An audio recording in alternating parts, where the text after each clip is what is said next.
G'day guys and gal. Everything, no matter how epic or reliable, has an expiration date. Even the most steadfast, seemingly indestructible tools eventually need to be discarded. The Thunder Warriors were not even close to being the most steadfast, reliable, or permanent of the Emperor's warriors. Their lifespans were shorter than an age-stricken African's, and that wasn't just because they had to fight techno-barbarian warlords. They were a rushed, crude but effective weapon, perfect for what the Emperor needed them to do. However, instead of just retiring them as heroes, the Emperor opted for a significantly faster and arguably more efficient method, betraying and massacring all of them. But was that the right call? Did the culling of the Thunder Warriors ironically create the foundation of the Emperor's demise? It's an interesting thought, so let's dive into it. Before we get started, I've created, after much trial and tribulation, an epic diorama showing off the moment in the lore just before the Emperor orders the culling of the Thunder Warriors. It takes place on Mt Ararat, which I still feel like I'm mispronouncing, but that's okay. Everything is upside down here. The diorama features the Big E V2 model, which goes live for discounted pre-sale access for DICE members only this coming Monday. Alongside it is Valdor, a custodian squad, and a bunch of Thunder Warriors, all magnetized to the base and pro-painted. This diorama was literally hand-forged in my workshop, and we're giving it away. For your chance to take it all home, all you gotta do is join one of 6 DICE membership tiers or pick up a one-time purchase boost. This will automatically enter you into the giveaway. If you're a member, you also get pre-sale discounted access to the Big E V2, which goes live this Monday. Pre-sale means you get your Big E sent to you first, and you also get access to the limited versions which will run out, such as the 1/6 scale, 1/12 scale, and pre-painted editions. Remember, these are discounted, which means that if you get a Big E with that discount as a bronze member, your membership will more or less be paid for via the discount. So it's a no-brainer to sign up to at least bronze tier if you intend on getting a Big E. We're giving away a ton of other stuff, like this other Emperor vs Horus diorama, and thousands of dollars worth of miniatures, so click the link below to sign up today.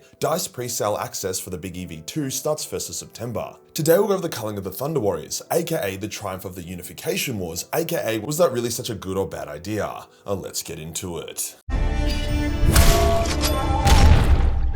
The Thunder Warriors were incredibly powerful, even more powerful than Space Marines. This is proven in the lore time and time again, as Thunder Warriors consistently fuck Space Marines shit up. However, they spec'd way too hard into strength and put no points into longevity. See, they were crude brutes made with powerful but unsophisticated genecraft. They served a single purpose, and that was to kill the Emperor's enemies. For the Unification Wars, this was great. There were powerful enemies everywhere. Despite it being an irradiated hellhole, Terra was still full of powerful warlords with Dark Age of Technology weaponry. Some of those that opposed the Emperor were perpetuals themselves. It was a brute force solution to a brutal problem, but when it came to conquering the galaxy, the Emperor needed something more sophisticated. He needed versatile, inspiring warriors who could adapt to the various unknown horrors of the galaxy, whilst also appearing to human civilizations as these saviors returned to bring them back into humanity's empire.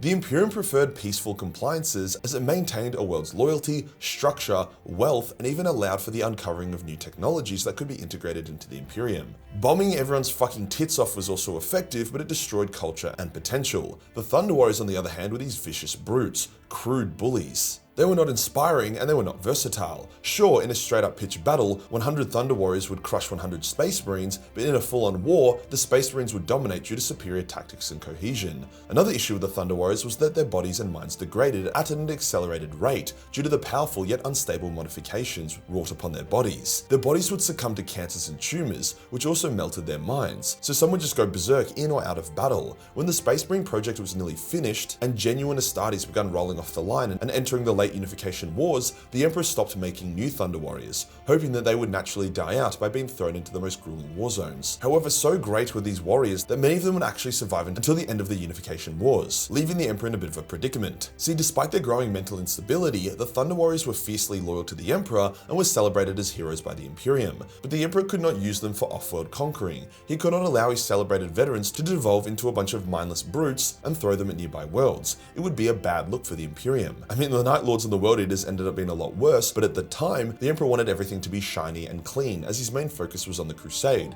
not the Webway project, where he didn't really care about optics by the end. He also couldn't reintegrate the Thunder Warriors into the population or retire them, as their mental instability would risk them going on rampages through the Imperial populations. Not great for marketing. Putting them all into stasis or making them undergo advanced surgeries to stabilize them could have been an option, but the Emperor honestly just couldn't be fucked and needed his Thunder Warrior problem dealt with. So when the final war for unification was won by the Thunder Warriors at Mt Ararat, it was time to act. As the remaining Thunder Legion celebrated, the Emperor stood on a ridge above them and gave them one last honoring. After all, the Emperor was still a man and still had emotions. It's not like he would have jerked himself off to the idea of massacring the warriors who won terror for him. The Emperor then walked away and gave the order for his custodies to begin the massacre. Now, the details of the massacre itself are a bit sketchy. We don't have any POVs from the massacre itself, more so just a vague recounting from a Thunder Warrior who was there. But this is what we know. The Emperor himself most likely didn't take part in the culling. It's not even entirely clear if he was at the battle to begin with, but I do believe he would be present for the final battle of Unity, and I do think he would have at least had the decency to fight beside his Thunder Legion in their last glorious battle. We know for certain that the Custodians did the majority of the culling, as the Emperor knew that simple Auxilia or even Space Marines wouldn't be enough for it. However, it does seem like the early Dark Angels were also involved as support.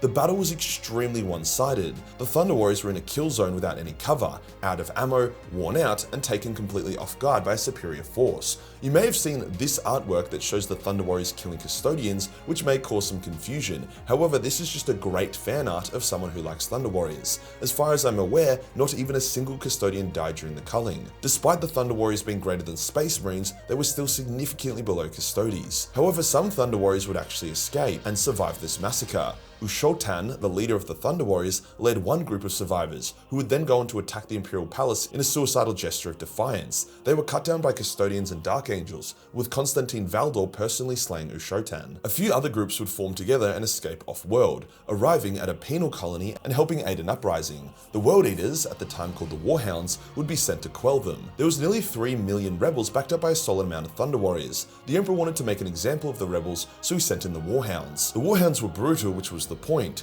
Sure, other legions had tactics better suited, but the Emperor didn't want a victory, he wanted destruction. Now, shockingly, although each Thunder Warrior was slain, he would take 3 to 5 Warhounds with him, a pretty insane kill ratio, but there are a few things here to consider. The Warhounds were playing to the Thunder Warriors' strength, just a raw melee slugfest. These were also fresh Warhounds that had never seen combat before, taking on veteran Thunder Warriors who had survived the entire Unification Wars and even the massacre at Mt Ararat. So if you keep that in mind, a more realistic kill-death ratio for an average Space Marine versus an average Thunder Warrior should actually be a pretty even fight, with the Thunder Warrior having a physical advantage. Think of it like how Sigismund cuts through Space Marines like chaff, easily killing dozens per engagement. Every fight we've seen between Thunder Warriors and Space Marines has pretty much always included veteran hero tier Thunder Warriors. The final group that escaped was led by Arak Tyrannus, one of the greatest of the Thunder Warriors and a bit of a genius who was attempting to fuse Space Marine gene seed with Thunder Warrior physiology to fix their degradation. He hid amongst the people of Terra and seemed to be the only Thunder Warrior group that survived, his final fate unknown. Now, the real tragedy is that the Thunder Warriors still loved the Emperor despite the culling.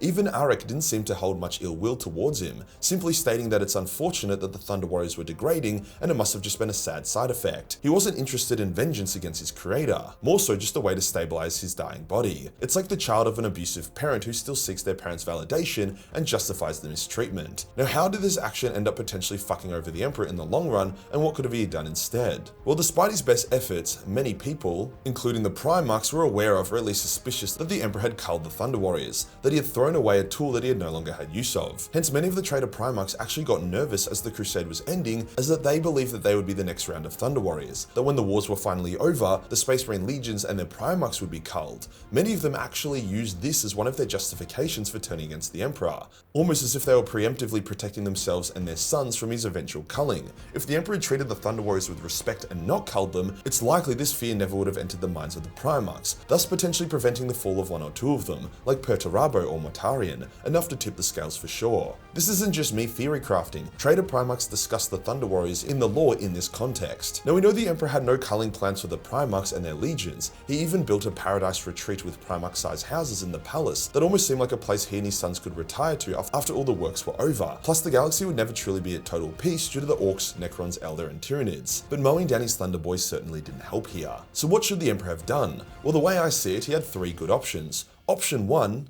take the remaining Thunder Warriors with him as his own personal retinue and deploy them into some of the most grueling war zones in the Sol system, letting them die in glorious battle for the Imperium. With them by his side, he could use his power to prevent their minds from collapsing long enough for them to die in battle. Alternatively, he could have put them all into stasis and kept them as a secret weapon to deploy to protect the Imperial Palace. Imagine during the siege, as the enemy assaults the Eternity Gate, the Emperor just deploys a few hundred enraged Thunder Warriors. It would be epic and quite effective. Lastly, he could have invested in stabilizing the Thunder Warriors and allowing them to fight add on as Crusade-era advisors or heroes. We know it was possible to stabilize them since Arak Tyrannus was doing so, and he was not even as close to being as gifted as the Emperor in biomancy. At the end of the day, the culling of the Thunder Warriors was just one of numerous mistakes the Emperor made due to his lack of attention to detail and only focusing on the big picture, not the small steps along the road, alongside his obvious rushing of everything. But hey, at least there's a dope as fuck diorama that now exists of it. If you enjoyed the video and you want to support the channel, then join Dice Dioramas. For as little as $10 a month, you get entered into the diorama giveaway and you get discounted pre-sale access to the Big EV2 launch starting this coming Monday. Hit the subscribe button, hit the real subscribe button for more thunderous content. Join the school for more memes and I'll see you in the next one. Peace. Go!